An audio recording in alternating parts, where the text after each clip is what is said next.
Now our next question is question number 3 of exercise 1.4, the same lesson number 1. This question is about the theoretical answers, which we have to at least first confirm whether it is right or not. So first of all we will read the addings of it. The following real numbers have decimal expansions.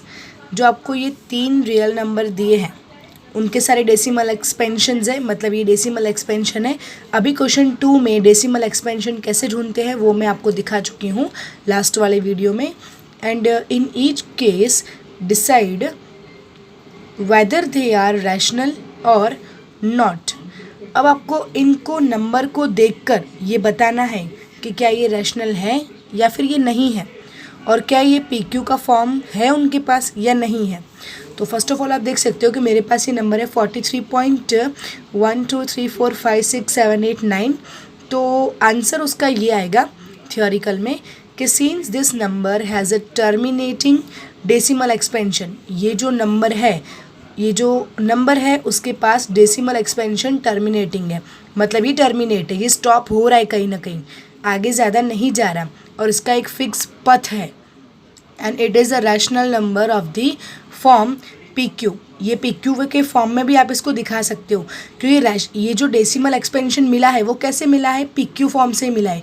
हमारे last वाले video में आपने notice किया होगा कि एक जो number होता है पर्टिकुलर कोई भी इस तरीके से, अगर उसका डेसिमल एक्सपेंशन ढूंढना है तो आपको उसका डिवाइड करना पड़ेगा, जिसमें नंबरेटर जाएगा अंदर, डेनोमिनेटर रहेगा बाहर, और टेबल कंप्लीट करने के बाद पर्टिकुलर एक आंसर मिलता है जो होता है डेसिमल एक्सपेंशन. तो ये वही डेसिमल एक्सपेंशन है. अगर ये टर्मिनेटिंग है तो फिर इसका तो पी क्यू फॉर्म होगा ही, कंपलसरी होगा. और क्यू जो है is of the form of 2m and 5n, और ये फॉर्मूला भी इसमें कंप्लीट हो रहा है. मतलब ये जो फॉर्मेट है 2m का और 5n का वो भी इसमें आ रहा है. बिकॉज आपने एक चीज़ नोटिस की होगी क्वेश्चन 2 के अंदर, ये अभी क्वेश्चन 3 हम देख रहे हैं, लेकिन लास्ट वीडियो में जो क्वेश्चन 2 था उसमें हमारे पास एक नंबर पर्टिकुलर होता था, ठीक है. अगर वो नंबर का जो डेनोमिनेटर है, वो डेनोमिनेटर के जो फैक्टर्स थे वो फैक्टर्स अगर 2m और 5n होते हैं तो ही हम उसको टर्मिनेटिंग बोलते हैं, और टर्मिनेटिंग होता है तो ही उसका डेसिमल एक्सटेंशन निकलता है. और डेसिमल एक्सटेंशन निकला है मतलब वो इस फॉर्मेट को फॉलो कर रहा है. बिकॉज ये आंसर मिलने से पहले इसकी 2 प्रोसेस होती है. एक ये फाइनल करने वाला प्रोसेस जिसके अंदर हम डिसाइड करते कि वो टर्मिनेटिंग है या नहीं, जो क्वेश्चन 1 में आपने सीखा.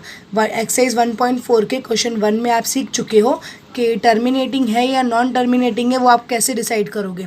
फिर क्वेश्चन 2 में आपने सीखा कि डेसिमल एक्सटेंशन कैसे ढूंढोगे, और आपको याद रखना है कि डेसिमल एक्सटेंशन किसका मिलता है, सिर्फ उसी नंबर का मिलता है जो टर्मिनेटिंग होता है. इस तरीके से हमारा ये आंसर रहेगा. देन क्वेश्चन 2 आप देख सकते हो यहाँ पर कॉन्स्टेंटली यहाँ पे 1 0 बढ़ा, देन 2 0, देन 3 0, देन 4 0, और ये नंबर आगे रिपीटिंग हो रहा है. ये नंबर कहीं जगह पे फिक्स हो ही नहीं रहा. तो इसको देख के पता चल रहा है कि ये नंबर नॉन टर्मिनेटिंग है. ये नंबर टर्मिनेटिंग हो ही नहीं सकता, क्योंकि अगर वो टर्मिनेट होता है तो वो एक जगह पे स्टॉप होता है. ये नंबर स्टॉप नहीं हो रहा, तो इसका मतलब ये नॉन टर्मिनेटिंग नंबर है. और दूसरा रिकरिंग नंबर है, ये रिपीट होता जा रहा है. Therefore the given number is an irrational number. तो इसका मतलब ये नंबर कैसा हुआ, वो irrational हुआ.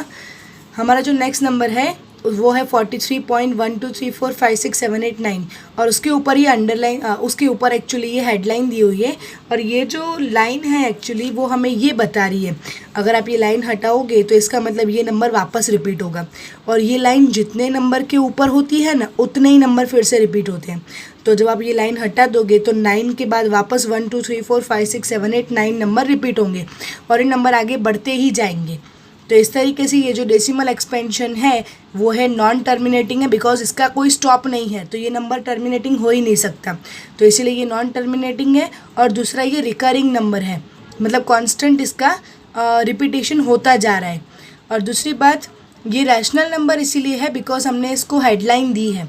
हेडलाइन की मदद से वो अभी एक जगह स्टॉप हो सकता है, तो इसीलिए हम इसको रैशनल बोलते हैं. हालांकि यही चीज़ अगर मैं ऊपर वाले क्वेश्चन में आपको बताऊं तो यहाँ पे आप हेडलाइन नहीं दे सकते, बिकॉज यहाँ पे ज़ीरो बदल रहे हैं. कभी 1 0 है, कभी 2 है, कभी 3 है. सेम नंबर रिपीट नहीं हो रहा, यहाँ पे सेम नंबर रिपीट होगा. इसीलिए ये नंबर एक रैशनल है और इसका PQ फॉर्म आपको मिलेगा। बट इसका जो Q वाला फॉर्म है डेनोमिनेटर, वो इस फॉर्मेट को फॉलो नहीं करता, तभी तो ये नॉन टर्मिनेटिंग है। अगर ये टर्मिनेटिंग होता तो इसका Q ये फॉर्मेट को फॉलो करता। Okay students, so now the lesson is completed.